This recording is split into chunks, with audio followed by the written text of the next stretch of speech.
Le contexte politique et sécuritaire reste tendu en raison de l'expansion dans l'est de la République démocratique du Congo de l'Alliance Fleuve Congo AFC et du mouvement du 23 mars M23, soutenu par les forces de défense rwandaises. Cela a conduit le Conseil à tenir des sessions urgentes les 26 et 28 janvier ainsi que le 19 février, et celles-ci ont abouti le 21 février à l'adoption de la résolution 2773. Le Conseil des droits de l'homme a, pour sa part, convoqué le 7 février une session extraordinaire sur la situation des droits de l'homme dans l'est de la République démocratique du Congo, aboutissant à la résolution RES-S-37-1 qui crée une mission d'établissement des faits récemment constituée, ainsi qu'une commission d'enquête indépendante sur les violations graves des droits humains et du droit international humanitaire commises dans le Nord Kivu et le Sud Kivu depuis janvier 2022. Cette initiative renforce les efforts similaires entrepris par la Cour pénale internationale pour traiter les crimes commis au Nord Kivu durant cette période. Mrs. President. Madame la Présidente, Mesdames et Messieurs les membres du Conseil, en février et mars, l'AFC M23, soutenue par les forces de défense rwandaises, sont entrés plus avant dans le nord et le sud Kivu. Mi-mars, le groupe avait consolidé son contrôle sur le territoire Idjoui et sur plusieurs chefferies sur les hauts plateaux d'Ouvira au sud Kivu, tout en poursuivant son expansion en territoire Walikali au nord Kivu.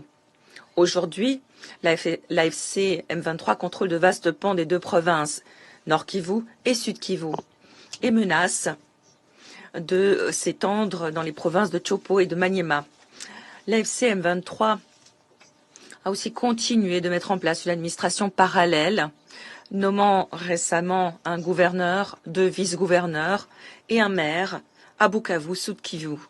Au Nord Kivu, l'AFC M23 a nommé des administrateurs financiers ainsi qu'un délégué à l'extraction minière qui rappelle le lien entre les conflits armés et l'exploitation illicite des ressources naturelles dans l'est de la République démocratique du Congo.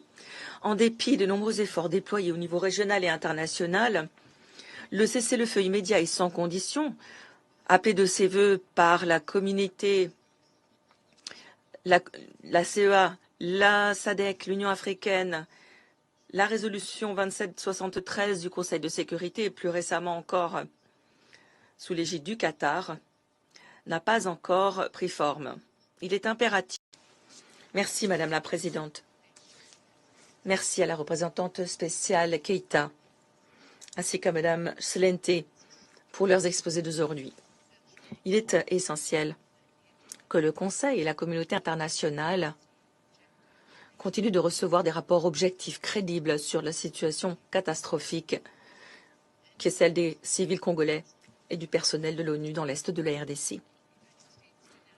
Les États-Unis dénoncent les discours toujours plus antagonistes émanant de représentants du gouvernement rwandais et du M23 appuyé par le Rwanda, notamment des menaces visant des dirigeants de la MONUSCO et les fausses allégations disant que la MONUSCO appuie les FDLR.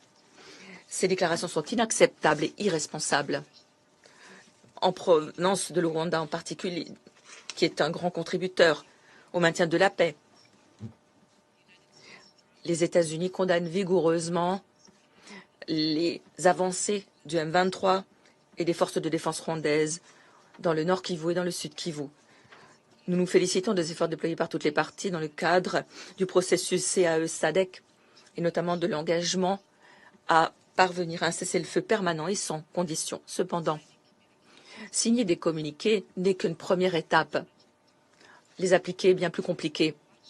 Nous suivrons de près les actions des parties et sommes déterminés, le cas échéant, à prendre des mesures supplémentaires. En tant que principal bailleur de fonds de la MONUSCO, les États-Unis sont pleinement investis dans son efficacité. La mission doit être autorisée à se déplacer librement, à exécuter son mandat dans les zones contrôlées par le M23. Nous exigeons que le M23 cesse de faire obstacle à l'action de la MONUSCO et prenne les mesures nécessaires pour ouvrir l'aéroport de Goma sans attendre. Nous sommes conscients du rôle que pourrait jouer la MONUSCO dans le règlement de cette crise grâce à ses compétences, à son mandat, à ses infrastructures. La MONUSCO est parfaitement équipée pour participer à la mise en œuvre d'un cessez-le-feu ou d'une autre solution négociée, comme elle l'a fait à plusieurs reprises tout au long de son histoire. Cependant, en l'absence d'un cessez-le-feu durable ou de garantie de liberté de circulation de la MONUSCO, les troupes de l'ONU ne peuvent pas quitter leur base. Alors que le M23 commet des exactions à Goma, cette situation n'est pas tenable. Si la MONUSCO ne peut pas exécuter son mandat et protéger les civils dans les zones contrôlées par le M23, nous, membres du Conseil, devrions envisager toutes les options possibles, y compris une révision du mandat de la mission qui ne reflète plus l'environnement opérationnel. En dehors des zones contrôlées par le M23, la MONUSCO apporte une contribution tangible, sauve des vies, participe de la sécurité en RDC au travers de déploiements rapides et en protégeant les civils des groupes armés. Nous exhortons les forces de la RDC et le Rwanda à apaiser la situation, à aider la MONUSCO à protéger les civils, à contrer les attaques des groupes armés et contrer toute menace terroriste. Nous sommes conscients de la décision de la SADC de mettre un terme au mandat de la SAMI-RDC. Nous rendons hommage aux contingents qui ont perdu la vie sur l'autel de la stabilité dans le pays. Le M23 et les forces rwandaises doivent permettre le retrait sûr et ordonné de la SAMI-RDC et de son matériel. Alors que les processus de paix régionaux se poursuivent, nous soulignons la nécessité d'éviter les doublons dans les efforts déployés. Nous devons utiliser les avantages comparatifs des forums existants, des mécanismes en place, notamment ceux qu'appuie déjà la MONUSCO. Qui plus est, si les acteurs régionaux souhaitent confier un rôle à la MONUSCO à l'appui de ces processus, ils devraient faire en sorte que la MONUSCO puisse participer aux discussions. Enfin, 2 mois après que le M23 et les forces rwandaises aient pris Goma, et plus récemment Bukavu et Walikale, nous soulignons la nécessité de maintenir les pressions sur toutes les parties pour qu'elles travaillent de bonne foi en vue d'un règlement diplomatique au conflit dans l'est de la RDC. Nous devons renoncer à ce fantasme d'une solution militaire court-termiste et opter pour une paix durable au travers d'investissements régionaux et internationaux qui permettront à la région des Grands Lacs de tirer parti de ces vastes richesses naturelles. Je vous remercie. Je remercie la représentante des États-Unis et donne la parole à la Fédération Orsay. En octobre 2023, un village tout entier, 300 maisons de Tutsis congolais, a été incendié par des milices soutenues par l'RDC en territoire Massissi. Où était la MONUSCO alors? Depuis février de cette année, les villages de Banyamulenge, au sud Kivu, sont bombardés à l'aide de drones et d'avions de chasse de la RDC. Où se trouve la MONUSCO? Un problème de gouvernance et d'inclusion politique se pose, auquel nous devons remédier, qui doit être pris en compte par la RDC. Madame la Présidente, depuis la reprise des hostilités en octobre 2021, la MONUSCO n'a pas contribué de manière constructive à la désescalade ou aux efforts de paix. Plus alarmant, la MONUSCO a fourni un appui direct à l'opération militaire de la coalition RDC, devenant de fait un belligérant, combattant parfois aux côtés des groupes qu'elle était censée neutraliser. Je relève ici la présence de mercenaires européens au sein de cette coalition, des mercenaires déployés en violation d'une convention des Nations Unies de 1989 et qui se trouvent aux côtés de l'armée de la RDC et de la MONUSCO. Le Rwanda a soulevé ses préoccupations à maintes reprises au Conseil, mais rien n'a jamais été fait. La représentante spéciale Keïta et la MONUSCO ont aussi contribué à biaiser les faits entourant l'évolution la plus récente de la situation, en exagérant largement les affirmations selon lesquelles 3000 victimes civiles auraient été enregistrées. Information émanant de la MONUSCO suite à la prise de Goma en janvier 2025. Ces chiffres ont été contestés par des journalistes et des travailleurs humanitaires sur le terrain, mais ils sont utilisés comme arme par le gouvernement de la RDC pour demander l'imposition de mesures punitives contre le Rwanda. Vous venez d'entendre un nouvel exemple de revendication montée de toutes pièces de la bouche de mon collègue de la RDC. Le Rwanda continue de penser que la MONUSCO peut changer de cap et jouer un rôle positif. Pour autant, qu'elle respecte son mandat en matière de protection des civils, qu'elle garantisse l'acheminement de l'aide humanitaire et peut-être fournisse un appui logistique. Madame la secrétaire générale du Conseil danois pour les réfugiés, Madame Charlotte Svante, pour sa présentation extrêmement humaine et concrète.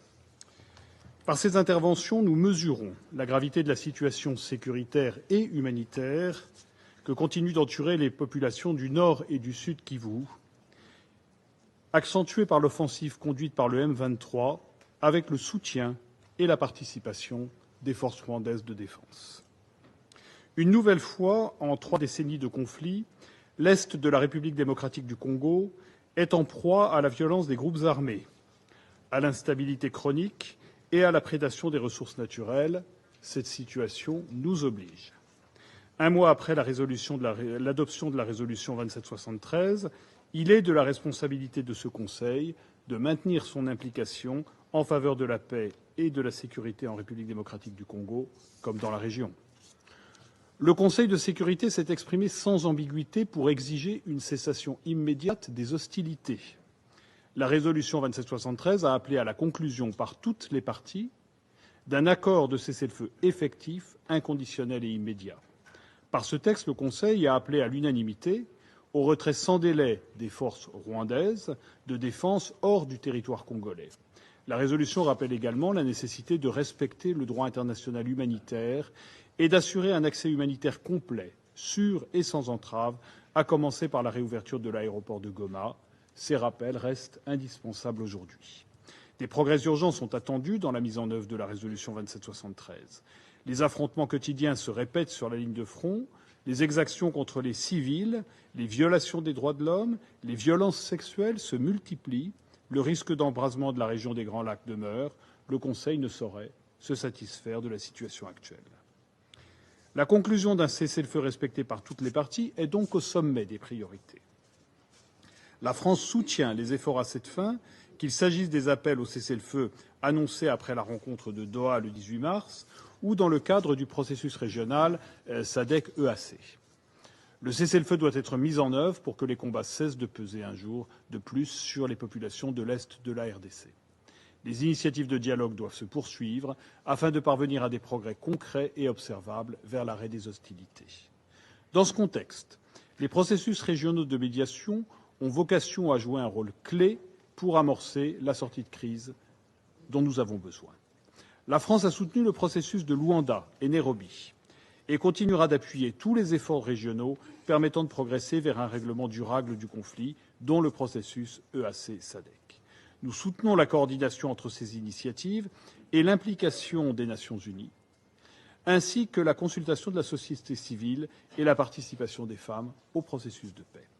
Je salue également l'engagement de l'Angola et de son président, João Lourenço, qui a œuvré sans relâche à promouvoir le dialogue et définir les paramètres concrets d'une solution négociée en vue du retrait complet des forces rwandaises et de la neutralisation des FDLR par la République démocratique du Congo. Il est essentiel de continuer à bâtir sur cet acquis. Enfin, je souligne l'importance du rôle de la MONUSCO, qui évolue dans un environnement dégradé et se voit trop souvent entravé dans son action par le M23. Son mandat de protection des civils doit être pleinement mis en œuvre dans toute sa zone de responsabilité. La MONUSCO dispose de capacités adaptées pour participer à la surveillance d'un cessez-le-feu une fois un accord conclu. Cela nécessite qu'il soit mis fin aux pressions à son encontre. Les attaques contre les casques bleus, susceptibles de constituer des crimes de guerre, ne sauraient être acceptées. Il en va de même pour les entraves à la liberté de mouvement de la MONUSCO ou à l'exercice de son mandat. Madame la Présidente, la résolution du conflit dans les Grands Lacs suppose un engagement de bonne foi de toutes les parties autour de la conviction qu'il n'existe pas de solution militaire. Elle nécessite aussi une implication continue de ce Conseil en lien étroit et constant avec les efforts régionaux. La France poursuivra son engagement en faveur de la souveraineté et de l'intégrité de la République démocratique du Congo et en faveur de la paix et de la stabilité dans toute la région. Elle réaffirme son entier soutien envers la MONUSCO et sa chef, Mme Bintou Keïta. Je vous remercie. À ce jour, aucun soldat rwandais ne s'est retiré du territoire de la République démocratique du Congo. Aucun élément du M23 AFC ne s'est retiré de Goma ou de Bukavu et de toutes les zones contrôlées, et aucune administration parallèle illégitime n'a été démantelée. Bien au contraire, on assiste chaque jour à un renforcement des positions de la coalition RDF M23 AFC qui poursuit inlassablement sa course expansionniste et criminelle dans un élan de défi au Conseil de sécurité, tordant ainsi le cou aux efforts de pacification des dirigeants de la région, dont ceux de l'Union africaine, de l'EAC et de la SADC, ainsi que de toute la communauté internationale. Après avoir établi une administration parallèle à Goma, au nord Kivu, et à Bukavu, dans le sud Kivu, la coalition RDF M23 AFC vient d'étendre ses conquêtes territoriales sur le territoire de Walikale dans le nord Kivu et de Mwenga dans le sud Kivu, alors que se multiplient les appels au cessez-le-feu, poussant l'outrecuidance à son comble jusqu'à violer ses propres cessez-le-feu. Pire encore, cette coalition se livre à une transplantation malicieuse des populations non autochtones sous couvert du retour des réfugiés, faisant ainsi le lit des tensions interethniques à venir. Elle s'apprête également à brader la souveraineté monétaire de la République démocratique du Congo en projetant la nomination d'une autorité de régulation du système bancaire et la création induite d'une banque centrale parallèle, à en croire les déclarations à la presse de leur leader le 22 mars 2025. Madame la Présidente. Toute initiative de nature à contribuer à la paix durable à l'est de la RDC en complément au processus de Luanda et Nairobi en voie de fusionner est la bienvenue, sans toutefois se substituer au processus existant. Dans cette optique, le Burundi appelle à un dialogue intercongolais inclusif, je dis bien inclusif et sans exclusion, dans lequel toutes les parties prenantes s'engageraient activement pour une paix véritable et durable. Nous en appelons également au démantèlement de tout groupe armé locaux et étrangers et rapatrier ces derniers dans leur pays d'origine.